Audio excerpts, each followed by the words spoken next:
Hello guys, welcome back to another episode here on European Confessions. There is a message that I want to share with you guys, and this message, it comes from an email that we received. So the message that I have for you, it reads like this. Hello my brother, how are you? Can you please post my own story as anonymous? My brother, I am a young woman who is in her early 30s. My first boyfriend was a man that was already married, and when I got involved with him, I knew that already this man, he was a married man.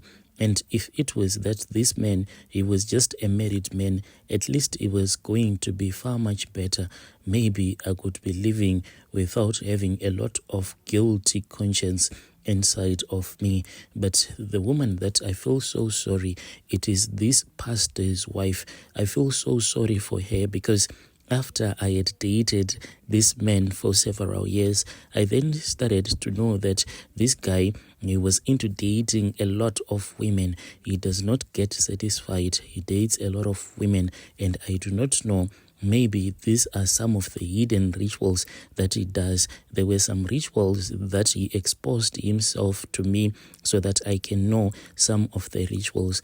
The way that he exposed these rituals was that by the time that he was renting me at this other townhouse, by the time when I fell pregnant for him for the first time, he would come and he would sleep with me at my house, but he would refuse to touch me. Sometimes he could actually get off from the bed, then he would sleep on the floor without wearing anything. He would just sleep on the tiling when it was cold like that. And he then told me that I should not be worried because as a man of God, there were some things that he needed to do, some things that could actually make God feel sorry for him so that God can grant him some of the powers. Mind you, Brother Nashi, when you hear someone talking about the powers of God, it does not necessarily mean the God that we all grew up hearing, the God who is in the heavens. No, there are many gods. Even some people, when they mention God, they will be talking about the spirits of those ones that passed away a very long time ago. So people need to be very careful.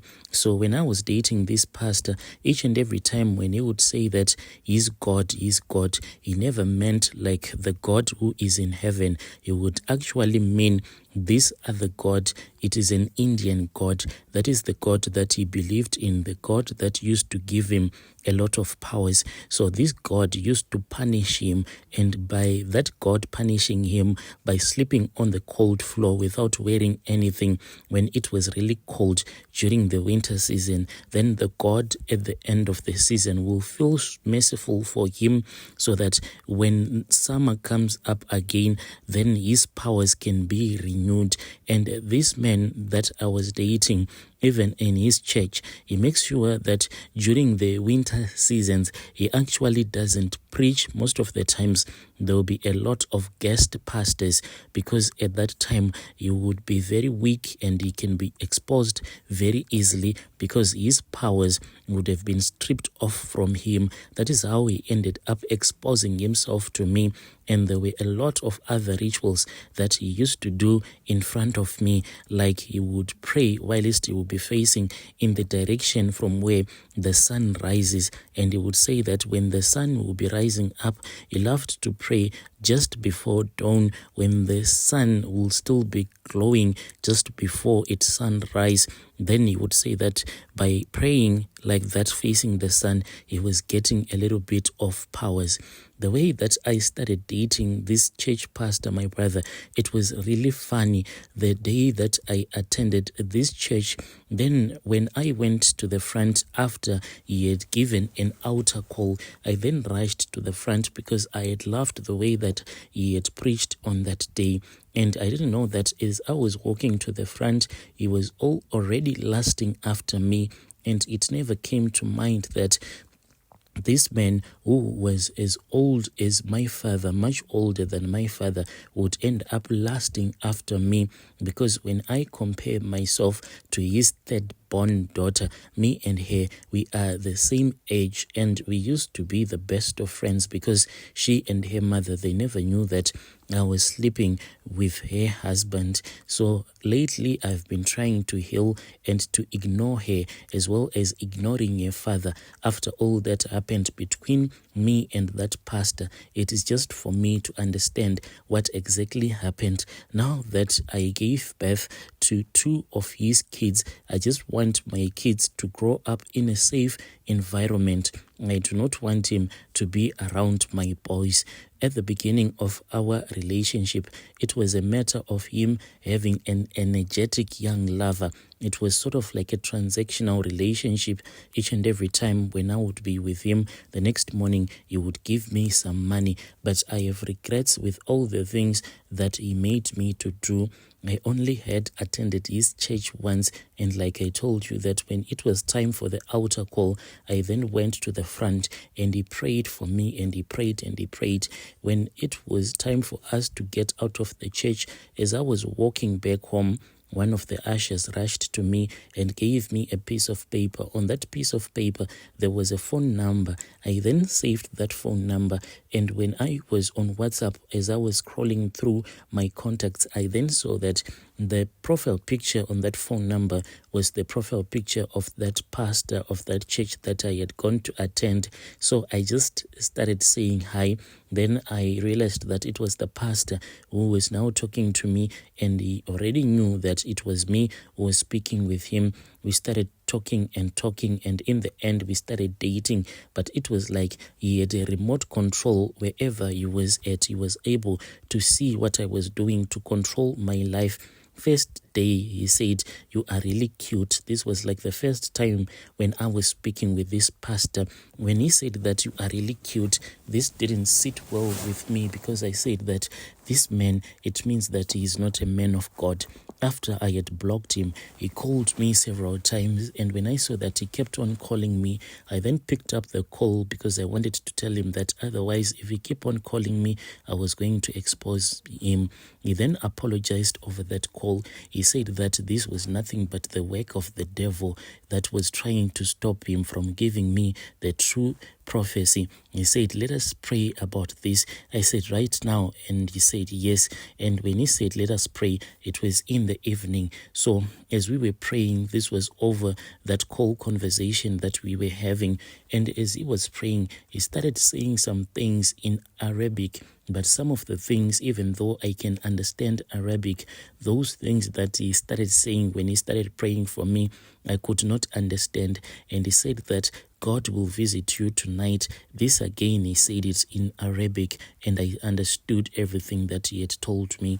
When I went to bed, I just felt so tired. Like my mom, she even asked me if I was okay because of the way that I was yawning and looking really tired. I went back to bed and I had a dream, and when I was in that dream, it was me and that pastor. We were like a really happy family with 2 beautiful kids and a beautiful home. This dream, it was just too fantastic. When this dream kept on coming to me each and every time when I would wake up, before I had started dating that pastor, I would force myself to go back to sleep so that that dream can just come back to me.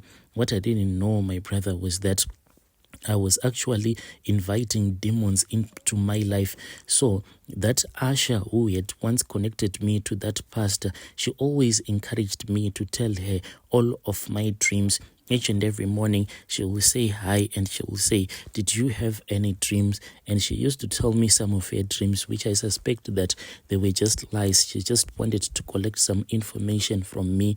So I then told her about that dream, the fantasy that I was having, me and the pastor, like when we were enjoying our marriage, having 2 beautiful kids.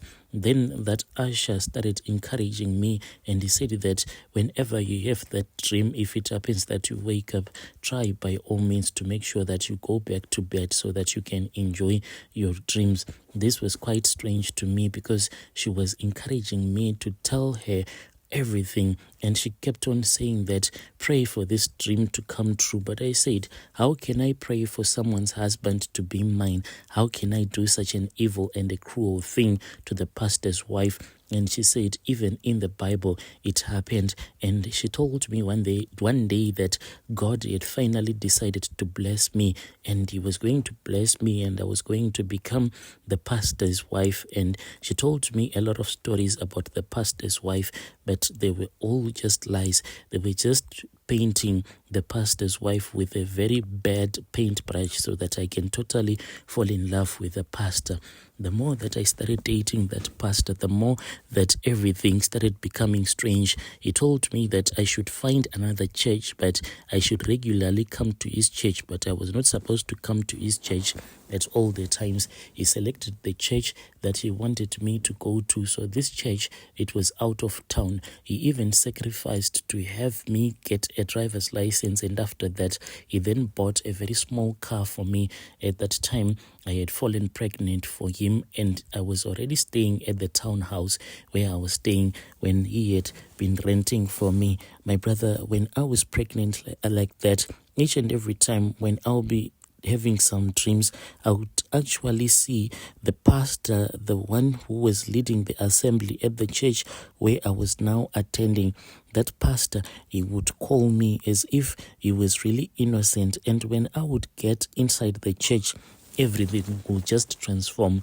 Instead of seeing like the benches where people would be sitting and the chairs, I could actually see that those benches, they were nothing but graves. Inside the church, the whole church will be turned and it will become something like a graveyard.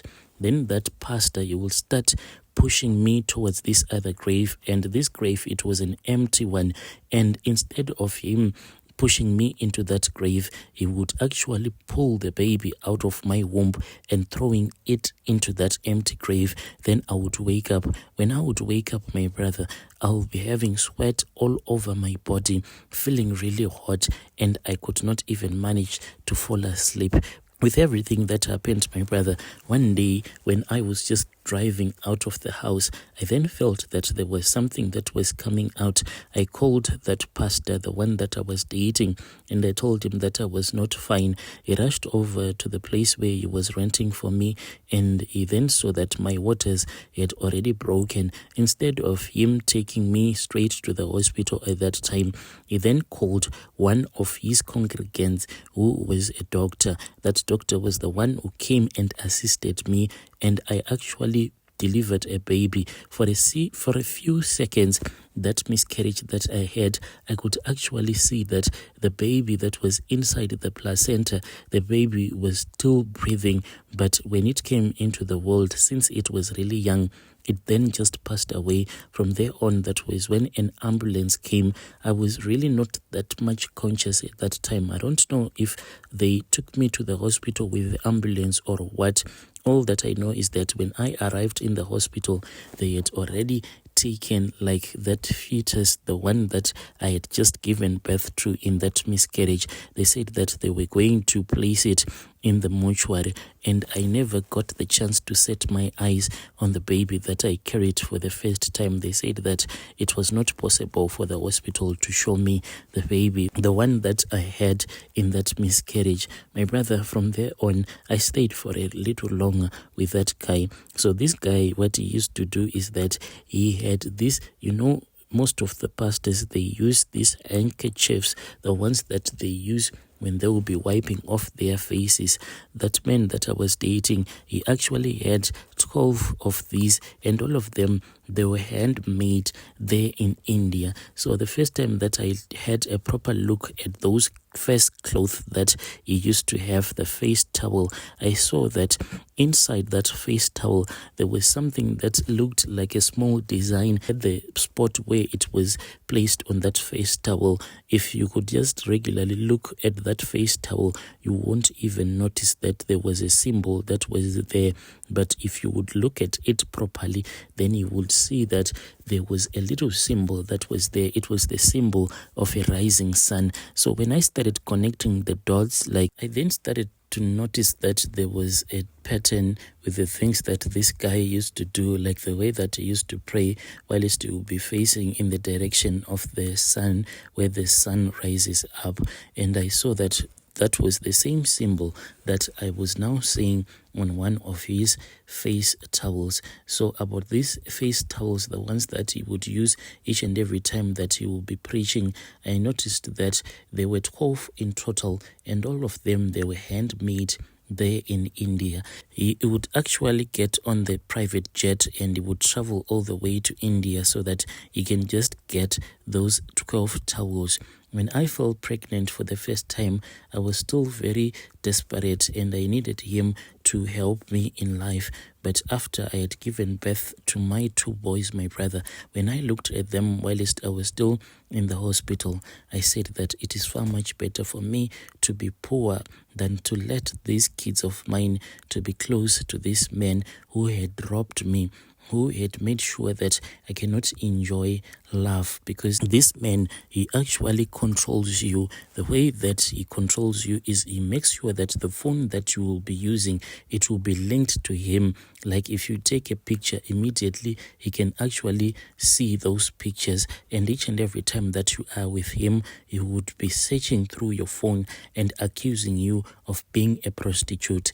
I grew tired on the day that I found out that this guy, he had impregnated other women again, and some of them he had convinced them to have an abortion. And I said, enough is enough. I do not want to be part of this anymore.